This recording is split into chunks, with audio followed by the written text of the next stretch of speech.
Hello everyone, welcome back to our channel. In this video we are going to talk about syllabus for IMET 2025. इससे पहले हमने देखा था कि IMET क्या है, इसकी रजिस्ट्रेशन कैसे करेंगे और पेपर पैटर्न क्या है. आज हम सिलेबस के बारे में बात करेंगे. अच्छा, अगर आपने ये वाली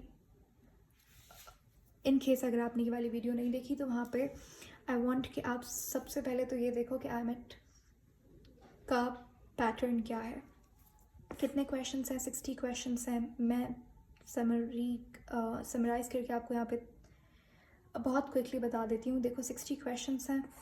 duration is 1 hour and 40 minutes. 4 sections होते हैं. मैक्सिमम क्वेश्चंस होते हैं बायो सेक्शन के. There are 23 questions. ठीक है. 15 questions for chemistry, 22 questions for GK and logical reasoning, and 13 questions for mathematics and physics. For every correct answer you get 1.5 points, and for incorrect answer यानी कि negative marking भी है तो 0.4 points का loss होता है अगर आप wrong answer करते हो. unanswered के लिए कोई marks नहीं कटते. आपके पास जो total score बनता है वो है 90 points का, 90 marks का. ठीक है. अब हम बात करेंगे अबाउट सिलेबस. तो देखें, IMET की जो रजिस्ट्रेशन है वो वी डिस्कस दिस बिफोर कि अर्ली जुलाई, अगर आप इस साल की बात करो तो early July registration will open. और जो सिलेबस है IMET का that would be released, officially released between June and August. ठीक है. सितंबर में टेस्ट होता है, जुलाई में रजिस्ट्रेशन खुल जाती है और सिलेबस जो है वो उससे पहले आ जाता है तकरीबन जून एंड अगस्त के दरमियान में. तो इसीलिए ये जो सिलेबस है this is not of 2025. Let me be very clear about it. लेकिन जैसे यहाँ पे होता है, जब अगर आप MD-CAT की बात करो तो PMDC का सिलेबस अगर आप देखें 2023, 24 इतना डिफरेंस नहीं था जब से एटलीस्ट PMDC ले रही है. तो हर साल कोई बड़ा फ़र्क नहीं था जिसको हाईलाइट किया जाए कि अच्छा इतना बड़ा डिफरेंस आ गया सिलेबस में. तो बिल्कुल IMET का भी वैसा ही है. ये 2024 का सिलेबस है जिसके ऊपर आपको फोकस करना है. एंड तो just don't rely on syllabus. Topics वही सेम है. हाँ, 1-2 टॉपिक्स ऐड सब्ट्रैक्ट ज़रूर हो सकते हैं, but just start your preparation from now. By the way, ये इन्फॉर्मेशन, ये जो सिलेबस है ये बहुत ही अच्छे तरीके से यहाँ पे डिटेल वर्जन के अंदर आर्टिकुलेट किया गया है. I have taken this from a website called as enter med school. It's a very good website in case you are targeting for IMET 2025 या फिर आने वाले सालों में भी. It's a very good website. तो यहाँ पे देखो सेक्शन 1 हमारे पास. सेक्शन 1 होता है GK और लॉजिकल रीजनिंग का. उसमें आई वुड सजेस्ट कि वो अनसीन है, बट आप लॉजिकल रीजनिंग के लिए और GK के लिए, हिस्ट्री, लिटरेचर वगैरह के लिए फोकस कर सकते हो and just to pass papers for that section. ठीक है, क्योंकि वो ऑलमोस्ट अनसीन सेक्शन है. So put more time for mathematics and physics. बाकी bio and chemistry is like I think not gonna be a big problem for medical aspirants, क्योंकि bio I think सबका favourite subject होता है. और बाकी GK और logical reasoning के लिए आप पास्ट पेपर्स और MCQ लाइक उसके लिए ज़्यादा से ज़्यादा आप प्रैक्टिस करो. For bio let's see what are the topics here. अच्छा, जो अगर आप टोल्क देने का सोच रहे हो, फॉर एग्जांपल टोल्क भी एक ही इसी तरीके का टेस्ट होता है in case you are applying for fields like pharmacy. So TOLC F is for that. और उसके सिलेबस और IMET के सिलेबस में ज़्यादा फ़र्क नहीं होता. 2-4 टॉपिक्स कम ज़्यादा होते हैं बस. सो अगर आप बायो की बात करें तो हमारे पास से हियर ही हैव रिटन के based on IMET 2024 syllabus I highly recommend focusing on these topics. सबसे पहला है cellular, wait a second, okay. सबसे पहला टॉपिक है हमारे पास सेल्यूलर केमिस्ट्री. इसके अंदर हमारे पास आ जाता है कौन सा सेल. इसके अंदर हमारे पास टॉपिक, अगर आप देखो 11th 12th की बात कर रहे हो तो वो जो चैप्टर्स मुझे यहाँ पे याद आ रहा है मैं यहाँ पे मेंशन कर दूँगी. अगर आप इस चैप्टर को देखो सेल्यूलर केमिस्ट्री वाले को, तो यहाँ पे बायोमोलिक्यूल्स वाला चैप्टर इम्पॉर्टेंट है, ठीक है। फोकस ऑन अंडरस्टैंडिंग बेसिक वही बात है, बायोकेमिस्ट्री, ऑस्मोसिस एंड ऑस्मोसिस, ये जो जितने भी ट्रांसपोर्ट वाले मोड ऑफ ट्रांसपोर्ट है अक्रॉस द सेल मेम्ब्रेन, ठीक है, पैसिव एक्टिव, उसमें ऑस्मोसिस वाला टॉपिक कवर हो जाएगा। और वो पार्ट है किसका, सेल स्ट्रक्चर एंड फंक्शन वाले टॉपिक चैप्टर का, सही है। तो खैर ये cell chapter is very important for IMAT and TOLC both. उसके बाद है ऑर्गेनिक मॉलिक्यूल्स, बायोमॉलिक्यूल से ही रिलेटेड है, ठीक है। Okay, they expect you to memorise molecules. So biomolecules, cell, cellular processes, यहाँ पे हमारे पास सेल यानी कि okay, cell cycle again is a very important topic. इसके बहुत सारे क्वेश्चंस होते हैं बायोमॉलिक्यूल के। I have not seen a lot of questions from biomolecules, लेकिन सेल चैप्टर के एक दो क्वेश्चंस आपको हर पेपर में मिलेंगे, एक दो क्वेश्चंस आपको सेल साइकिल के मिलेंगे। और इसके अलावा जेनेटिक्स भी इम्पॉर्टेंट है आईएमएट के लिए। जैसे कि स्पेशली जो मेंडेलियन लॉज हैं, मेंडेलियन जेनेटिक्स जो 3 लॉज हैं, वो आपको फिंगर टिप्स पे याद होनी चाहिए, और इसके क्वेश्चंस वो भी, ठीक है। You can see that in past papers में इसके क्वेश्चंस आपको देखने को मिल जाएंगे। और एक पेपर में एक दो क्वेश्चन आपको जेनेटिक्स से मिलेगा। सो वी कैन प्रिडिक्ट के 2025 में भी जेनेटिक्स का एक चंक ऑफ क्वेश्चंस देखने को मिल सकता है। उसके बाद है एवोल्यूशन, ठीक है। एवोल्यूशन इतना डिटेल में नहीं, लेकिन जो बेसिक टर्मिनोलॉजीज़ हैं, डेफिनेशंस हैं, जैसे कि fitness, bottleneck effect, if you haven't checked out my playlist for evolution, उसमें बहुत सिंपल करके मैंने एक्सप्लेन किया हुआ है एवोल्यूशन, वो आप देख सकते हो। और इसके अलावा एवोल्यूशन के लिए बेसिक टर्मिनोलॉजीज़ पे आपको फोकस करना है। यहाँ पे इन्होंने 2-3 मेंशन भी की हुई हैं, बॉटलनेक इफेक्ट, मैं 2-3 और बता देती हूँ आपको, जैसे फाउंडर इफेक्ट हो गया, सही है, जेनेटिक ड्रिफ्ट हो गया, पॉपुलेशन जेनेटिक्स हो गया, ठीक है। तो ये कुछ इम्पॉर्टेंट टर्म्स हैं। उसके बाद बायोटेक्नोलॉजी के अंदर हमारे पास पीसीआर एक इम्पॉर्टेंट टॉपिक है। और इसके अलावा जितनी भी बेसिक टेक्निक्स होती हैं, जैसे कि सेडिमेंटेशन हो गई, तो वो आपको पता होनी चाहिए। ये वाली टेक्निक्स आपको जो मैंने अभी कहा, एक सेडिमेंटेशन वगैरह, ये आपको सेल वाला जो चैप्टर है उसके स्टार्ट में मिल जाएंगी टू 11th क्लास के सिलेबस के अंदर, सही है। उसके बाद आती है हमारे पास एनाटॉमी एंड फिजियोलॉजी, ज़्यादातर पोर्शन इसका होता है। एक्चुअली मतलब कहने से मुराद ये कि ज़्यादातर क्वेश्चन इसका होता है। देखो, एनाटॉमी के अंदर हमारे पास कोई 7-8 चैप्टर्स आ जाते हैं, जैसे सारे सिस्टम्स हमारे पास यहाँ पे आज, फिजियोलॉजी के अंदर सारे सिस्टम्स आ जाते हैं, और एनाटॉमी के अंदर आपको ऑर्गन्स वगैरह जो मेन पार्ट्स होते हैं वो देखने होते हैं। लेकिन आईएमएट 2024 के अंदर एक भी क्वेश्चन इससे रिलेटेड नहीं था। एंड सेम पैटर्न मैंने टोल्क में भी देखा है। टोल्क में भी, क्योंकि physiology takes a lot of your time, और इस वजह से जो ये वाले चैप्टर्स हैं, एवोल्यूशन, जेनेटिक्स, इसको स्टूडेंट्स इग्नोर कर देते हैं। तो टोल्क में भी मैंने टोल्क के पास्ट पेपर्स में भी मैंने फिजियोलॉजी का एक भी क्वेश्चन नहीं देखा। मुश्किल से एक क्वेश्चन था मेरे ख्याल से डाइजेशन के हवाले से, that's it. The question I think was कि रेनिन जो है उसका काम क्या होता है। खैर, so he says, I don't think this will continue. So yeah, physiology is long but it's very easy and interesting. तो फिजियोलॉजी बिल्कुल भी मत स्किप कीजिएगा इस आसरे पे कि अच्छा क्वेश्चन तो नहीं आना। सिर्फ 2024 में ऐसा हुआ था फॉर आईएमएट, ओके। टोल्क में मैंने 2024 से पहले वाले पेपर्स में भी देखा कि फिजियोलॉजी के क्वेश्चंस नहीं थे, बट फॉर आईएमएट फिजियोलॉजी पे आपने फोकस करना है। और वही जो बेसिक हमारे पास, आप एसईडी बायो लेक्स की बुक्स कंसिडर कर सकते हो, कैम्ब्रिज की बुक्स कंसिडर कर सकते हो फॉर बायो पार्ट। वहाँ पे बहुत ही इतना डिटेल में भी नहीं होता और इतना सरफेस लेवल पे भी नहीं होता टॉपिक, ठीक है। उसके बाद है बायो एनर्जेटिक्स।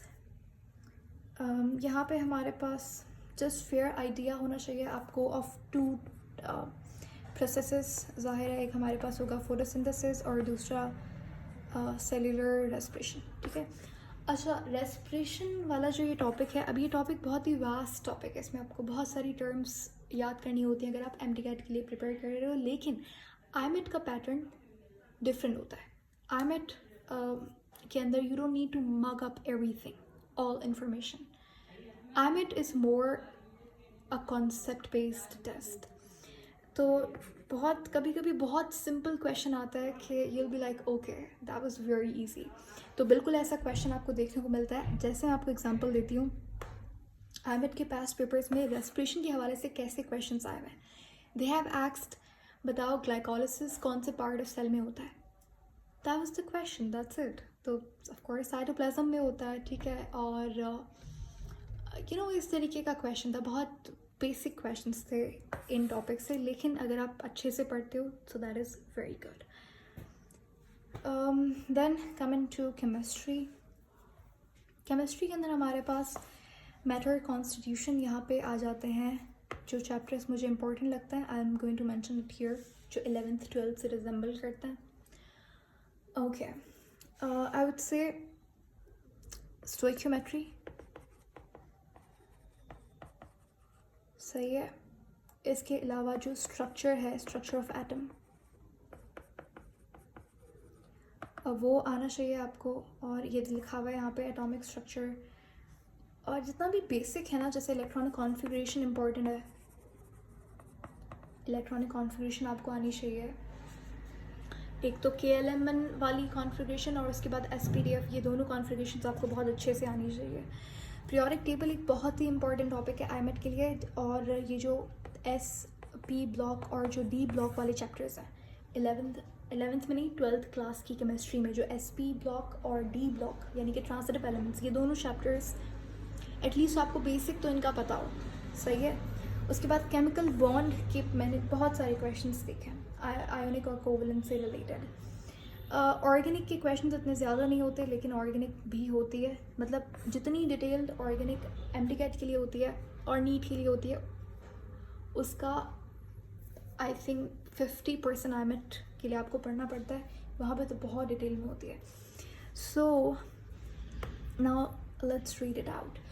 मैटर कॉन्स्टिट्यूशन के अंदर आपको बेसिक आइडिया होना चाहिए, atom, what is element, molecule, ऐसा क्वेश्चन भी आ सकता है। So these questions are really very basic, और ये आपको एक्चुअली में फ्री पॉइंट्स दे सकते हैं, बट कभी ऐसा होता है actually, it have actually happen with me कि आप जब बहुत ज़्यादा क्वेश्चंस प्रैक्टिस कर रहे होते हो और डिफ़िकल्ट क्वेश्चंस ही प्रैक्टिस कर रहे होते हो, तो जब टेस्ट में बेसिक क्वेश्चंस आते हैं तो आप डिफ़िकल्ट के चक्कर में बेसिक गलत कर देते हो। So don't do that, please don't do that. Basics आपको पहले क्लियर होनी चाहिए, बेसिक क्वेश्चंस भी प्रैक्टिस करना इम्पॉर्टेंट है। गैस लॉज है, उसके बाद हमारे पास चैप्टर जहाँ पे P = nRT, 2-3 क्वेश्चन तो इस इक्वेशन से आ सकता है। यहाँ पे आइडियल गैस लॉस है हमारे पास, केल्विन और सेल्सियस के दरमियान में जो कन्वर्जन होती है वो पता होनी चाहिए, ठीक है। आपको केल्विन में टेम्परेचर दे देगा, you need to convert it into Celsius या फिर फ़ारेनहाइट। सिंपल बेसिक फार्मूलाज जो हैं वो पता होने चाहिए। एटॉमिक स्ट्रक्चर इंपॉर्टेंट टॉपिक है, ठीक है, जहाँ पे आपको atomic mass, atomic number, isotopes, electronic configuration, जैसे मैंने आपको बताया, ये बहुत ज़रूरी है, ज़रूरी टॉपिक्स हैं ये। उसके बाद है पीरियोडिक टेबल के अंदर आपको ग्रुप्स, पीरियड्स वगैरह का अंदाज़ा होना चाहिए। ट्रांजिटिव एलिमेंट्स यहाँ पे भी लिखा हुआ है, एंड आई वुड प्रेफर कि आप D ब्लॉक थोड़ा बहुत कर लेते हो, ठीक है। SPD ये वाले दोनों चैप्टर्स इंपॉर्टेंट हैं। Okay, they love asking about periodic trends.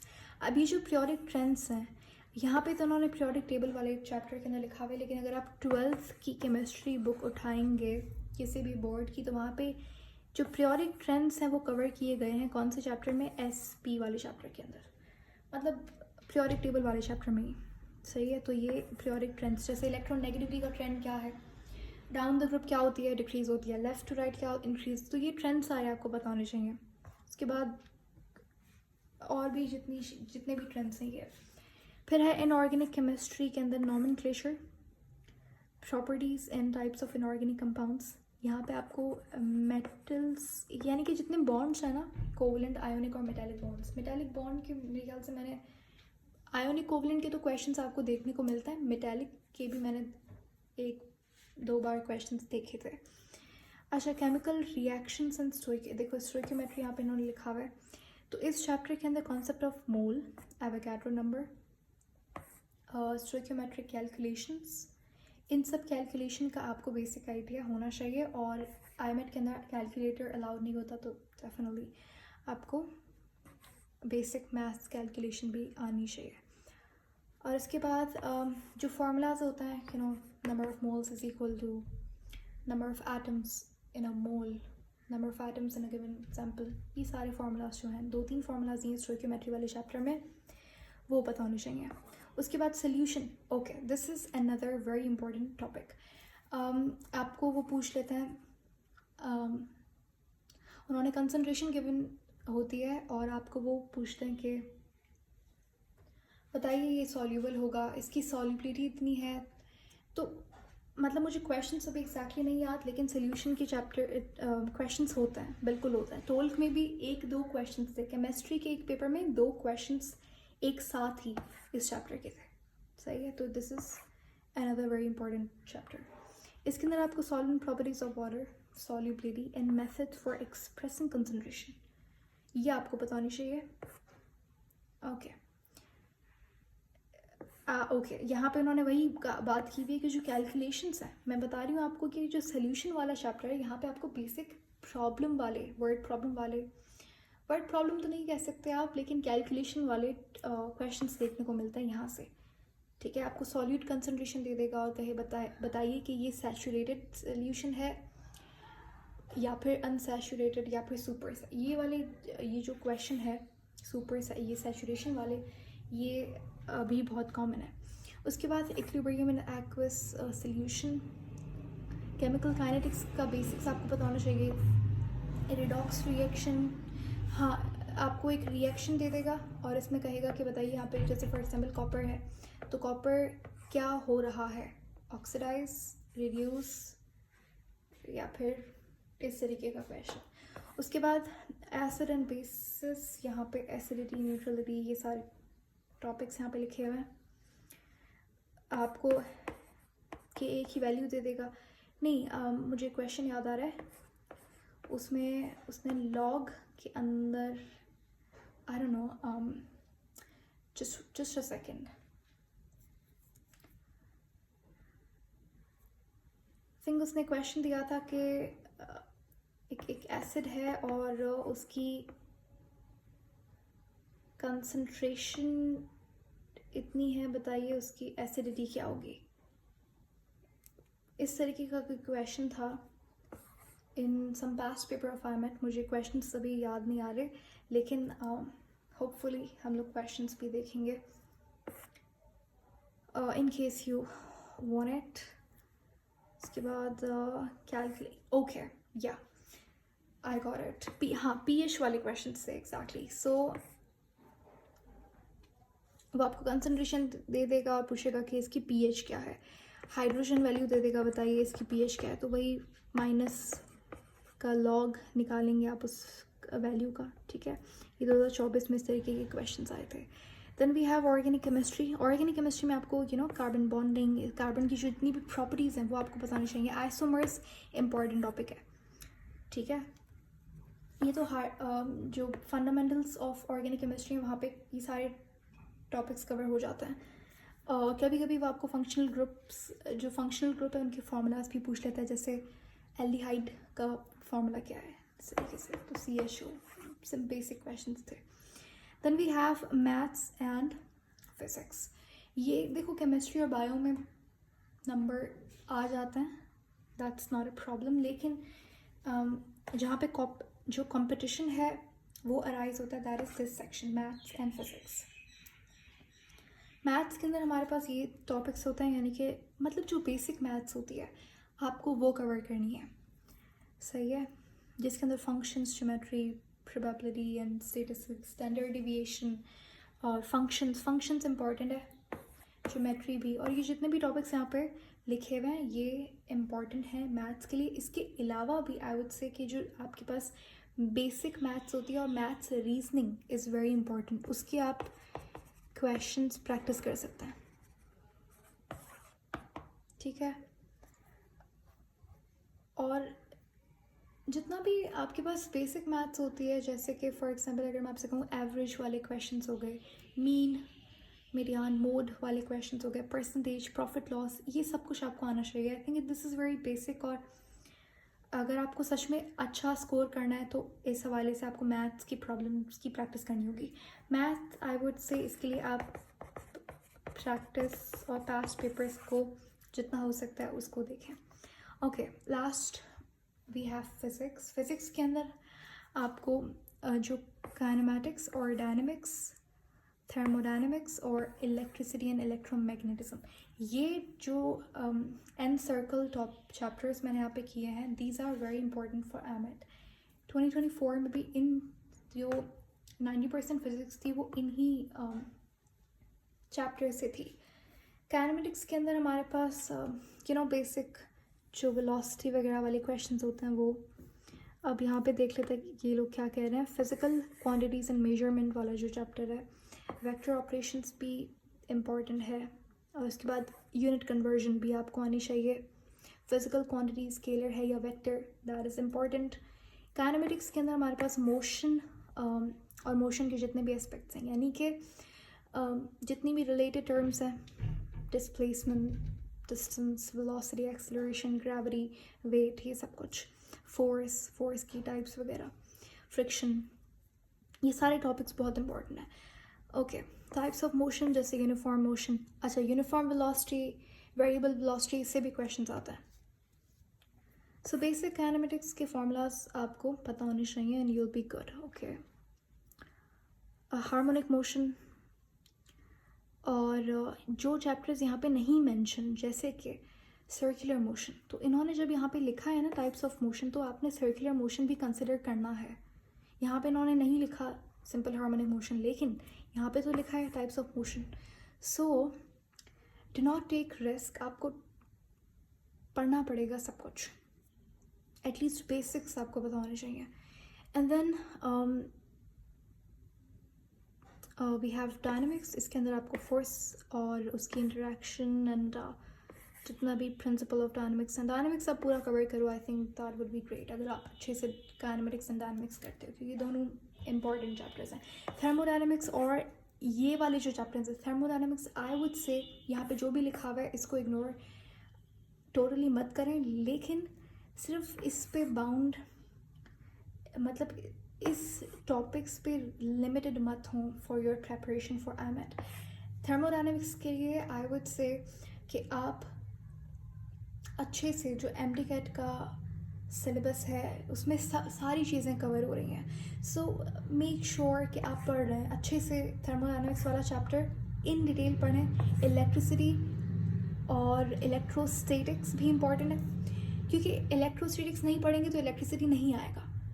इसी तरीके से जब अगर आप मैग्नेटिक फील्ड नहीं पढ़ेंगे तो आपको इलेक्ट्रो मैग्नेटिज्म नहीं पढ़ेंगे तो इलेक्ट्रोमैग्नेटिक इंडक्शन भी नहीं आएगा. सो ये जो चारों चैप्टर्स हैं ना, कौन से, इलेक्ट्रोस्टैटिक्स, इलेक्ट्रिसिटी और कौन सा है, इलेक्ट्रोमैग्नेटिज्म, जिसको मैग्नेटिक फील्ड भी लिखा हुआ है किसी बुक्स में, और इसके बाद इलेक्ट्रोमैग्नेटिक इंडक्शन. ये चारों चैप्टर्स आप अच्छे से पढ़ लें, क्योंकि ये वो चैप्टर्स हैं जहाँ से बहुत सारे क्वेश्चन आते हैं, not just for IMAT, for other exams as well.